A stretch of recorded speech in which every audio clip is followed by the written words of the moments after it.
For reference, when you're watching these videos, you should note that I am talking again from the point of view of someone who has not yet succeeded but is in the process of doing so.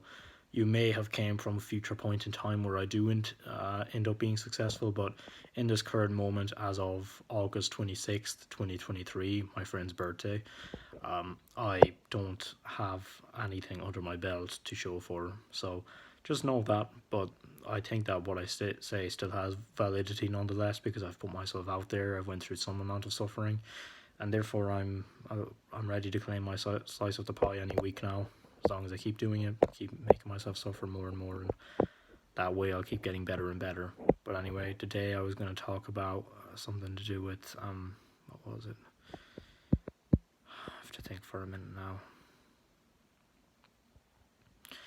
Yes, the fact that problems are the way you succeed. And again, it's just such a cringy philosophy, like, oh, the struggle is what makes it worth it, or the grind never stops, or all that other garbage.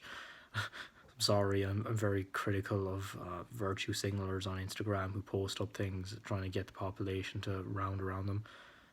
I may sound very bitter in this, but I'm not really. I'm kind of just making a lighthearted joke about something that may involve myself eventually, or even at this current moment, because I might sound cringe myself when I say the objections and the rejections are the way to get the crap done. I had a call for organising a guy's kind of objections today, and I just wanted to go over and get everything on the table, you know, talking to him about, hey, is there anything else you're concerned about? What is it that you're concerned about? Just lay out everything.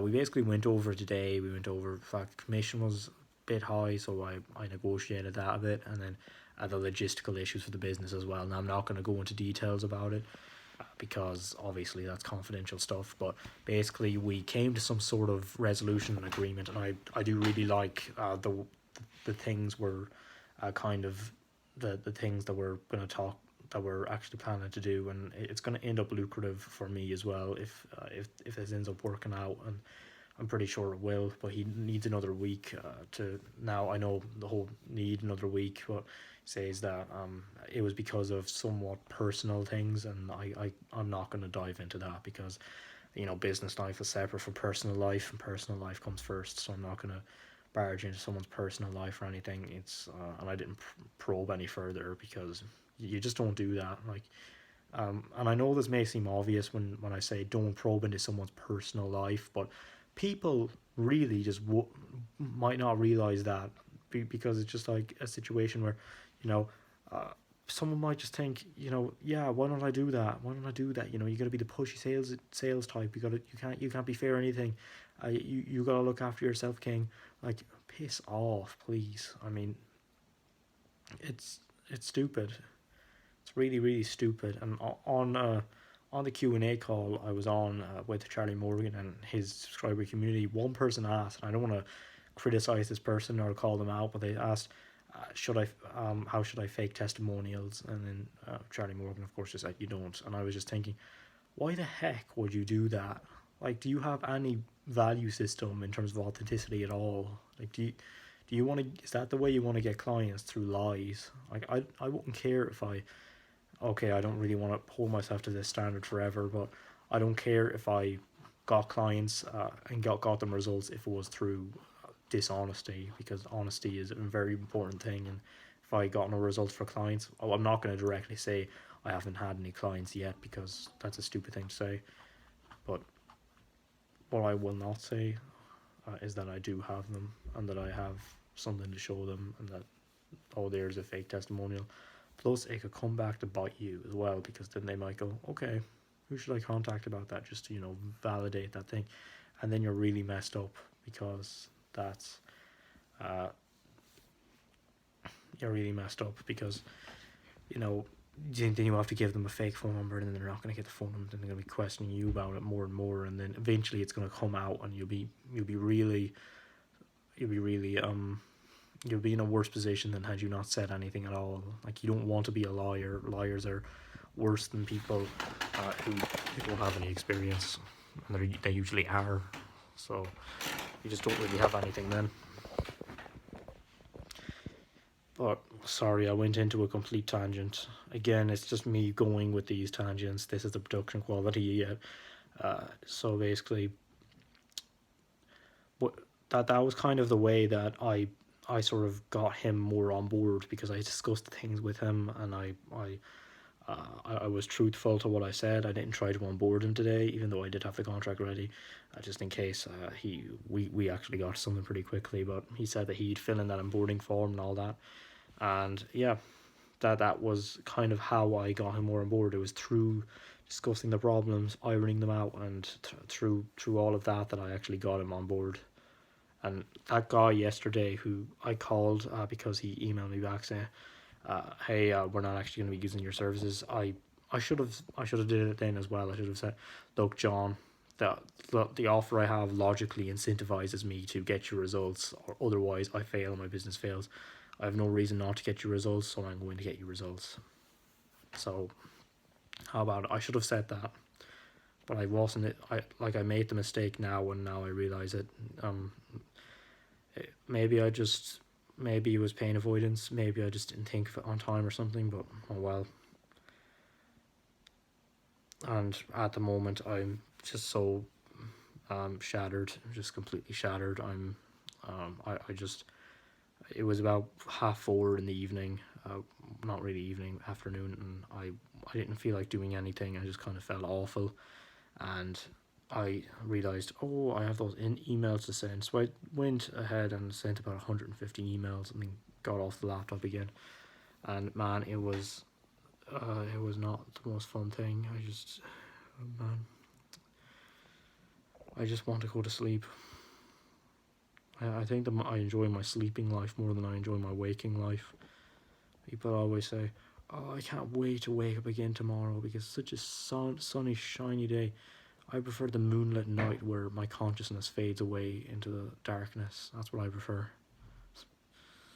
Might sound really dark and possibly giving off warning signals, but I would never do anything like that.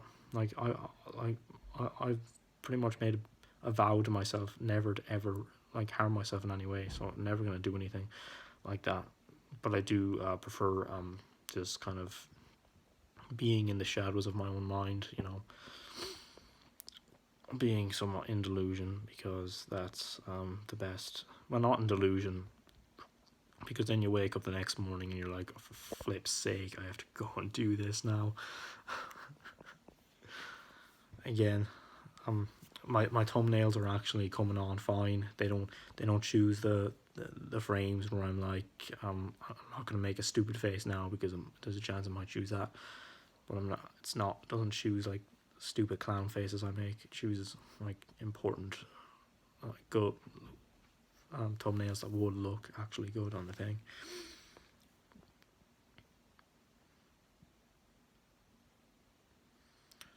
So it's through realizing how much a situation sucks that you can actually make the best of it. That's really it. And David Goggins, to quote David Goggins, you either realize where you are now, or you keep moving slightly backwards as you ignore it for longer and longer. It's better to like suffer the truth and prosper in falsehood. It's better to realize that something's not really so good.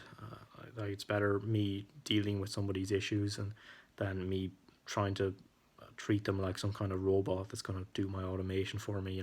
Oh, this person's going to come on board. They're going to have no doubts. It's all going to go smoothly and perfectly. It does not work that easily whatsoever. There is logistical issues. There is fear issues. There is mindset issues. There's doubt issues. There's issues about them not knowing you can deliver the results. Half the time they won't even trust you because you can't show them anything. And there's also issues of just the process being so unbelievably agonizingly slow. Like I expected to have these two businesses on board by the 10th of August. Now it's the 26th, and I still have I might get that up guy on board on Monday, but I might not because he might not show up to the thing.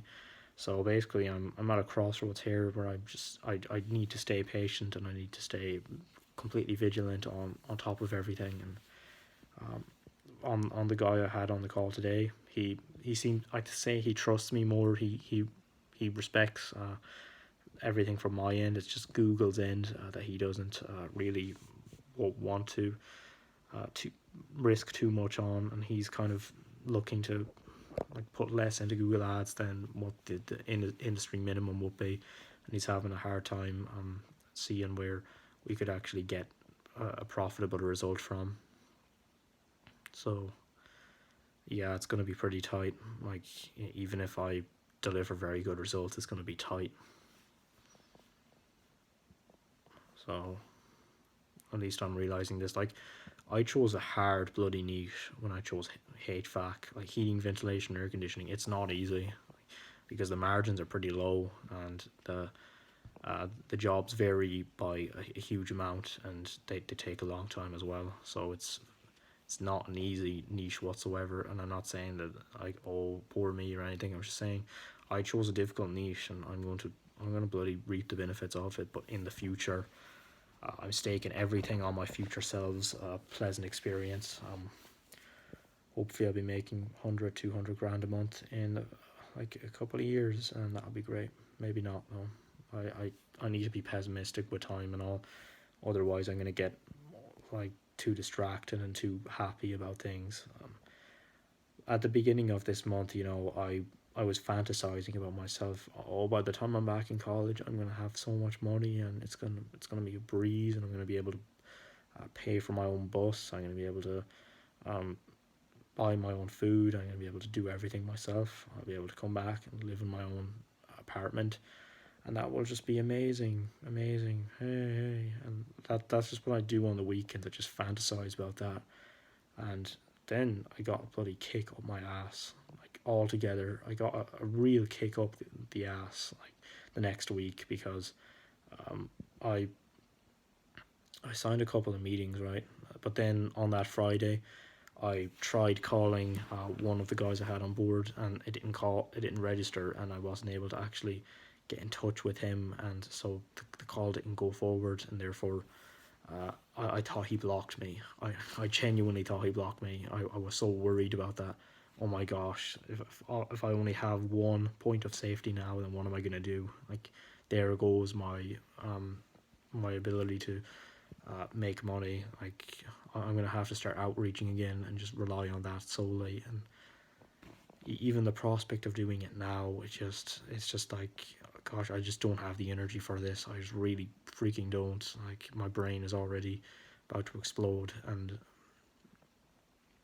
then the other guy on that exact same day emailed me, I'm not doing the onboarding process tomorrow. Not convinced by your online presence. If you want to reschedule, we can talk about that.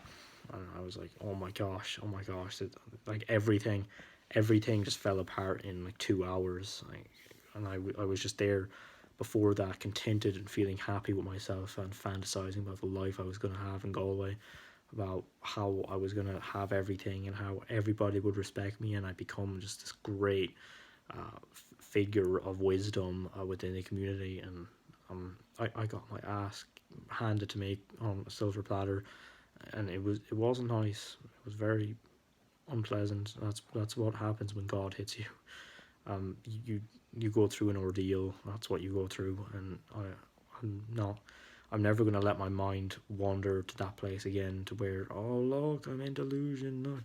Oh, I'm gonna look at what I'm gonna do if the best case possible scenario happens, which it almost never does. And yeah, it's such a thing that will mess you up. It will really screw you over, because you're gonna be giving yourself dopamine, and then when reality hits and you're like, what the heck, no, this is not how it was supposed to go. And then of course my mental state doesn't really permit me any level of extra security, so I don't really have anything or anyone to rely on. And as a result, I don't I'm a bit more fragile than the average person in terms of their ego and stuff. And so it's just humbling. It's humbling, and he who exalts himself will be humbled, and he who humbles himself will be exalted. And that's exactly what happened. And so I continued doing outreach then for the next couple of weeks, just making 50 to 100 cold calls a day, like putting in the absolute work, and these last few weeks have been very unsuccessful because it's an extremely busy season. So about the pickup rate is a bloody abysmal, man. It's about 30%, and even then, I only get gatekeepers about 90% of the time. So then the remaining people I get actually on the phone are owners is about 3%. So okay, no, that's an exaggeration. That means I get like 3 people a day who are owners on the phone. I get significantly more than that, but they're just not interested, or they're sick of people calling them, and then they tell me to buzz off, or some cow rings me up in the evening, giving out to me for about 10 minutes about how I kept ringing the last few days, and this is a private residential number, and I'm getting pretty fed up with you calling me because I don't know who X Heating is, and like it just is. It is what it is, and it has to be done. That is the work. But I do, of course, enjoy having some points on the board already, to where I actually have delivered results for someone, because the thing I'm looking for now is to create a flywheel. All right, so a flywheel is basically a cause and effect cycle which loops around itself. So the cause is there and it gives rise to the effect, which in turn becomes the cause of something else, because every cause has an effect which becomes the cause of something else. So every effect becomes the cause of something else. Now, when we have this cause and effect cycle, this effect that's created by this cause loops around, and eventually it creates another effect which becomes the cause of something else, then another effect causes something else, and then eventually loops back around again to this cause, this original cause, which in turn loops back to the effect again, and then that's what a flywheel is. We keep going around again and again because it basically feeds onto itself, and it's a self-sustaining paradigm. It's like if you do one thing, it causes another, which will cause that one thing again to be done. So what I'm doing is I'd be successfully closing clients on calls and getting them onboarded, which will in turn cause me to get results, which will in turn give me more leverage to get more clients in the future and get them on board as well. So that's the thing. The cause is getting more clients on board. The effect is getting results, and that will in turn help me to get more clients on board again. Now the problem is I don't have any results, so I have to, without any momentum from the effect to begin with, I have to force this cause to happen myself through other means, and I have to sort of be persuasive and convincing, and it's exponentially more difficult when you don't have results to show for. Like I could say that, oh, I got X refrigeration services, 30 leads. No, that's a bit unrealistic. About 20 qualified 20 customers last month. Would you be interested in hearing about that? And then they'd be like, heck yeah, of course I would. And so that would give me more leverage on both the cold calls and the sales calls. It would just be so much easier, and that's what I want to do. I want to create this flywheel. I want to create this cause and effect chain, which is again going to just propel me forward more and more. So even if I get paid basically nothing by my first client, I'm fine with that, because it means I've had a client. Sorry, it means I've had a client, which means that I can go back again and do it again. And the problem is that the Google ad spend is so astronomically high. For HVAC, it's about €2,000, which gives me enough to play around with, which is, I'm not going to call it disgusting because you need to put money into marketing, but man, it's a lot of money. It's a lot of money to these business owners, and it's very difficult to convince them as a guy who's never shown them any results before and who has nothing to really show for himself. That's the problem. But that just propels me forward again, and the more people doubt me, the more I'm going to do this, which I'm kind of creating a feedback loop in itself, because the more I fail, it's a direct result of the more I try. The more I try, the more I fail. The more I fail, the more people will have a good laugh about me, and the more people have a good laugh at me, the more I'm going to petulantly try to prove them wrong. I'm going to keep trying. So that's kind of the feedback loop I've created for myself. It just out. It's not like a long term sustainable initiative. Trust me, because obviously I don't want to keep failing forever, and I don't want people laughing at me. I want to shut them up, and I want to. I just want to be. I want to be the alpha. Somewhat, it's obviously a world domination thing within the male mind, but I just want to be that.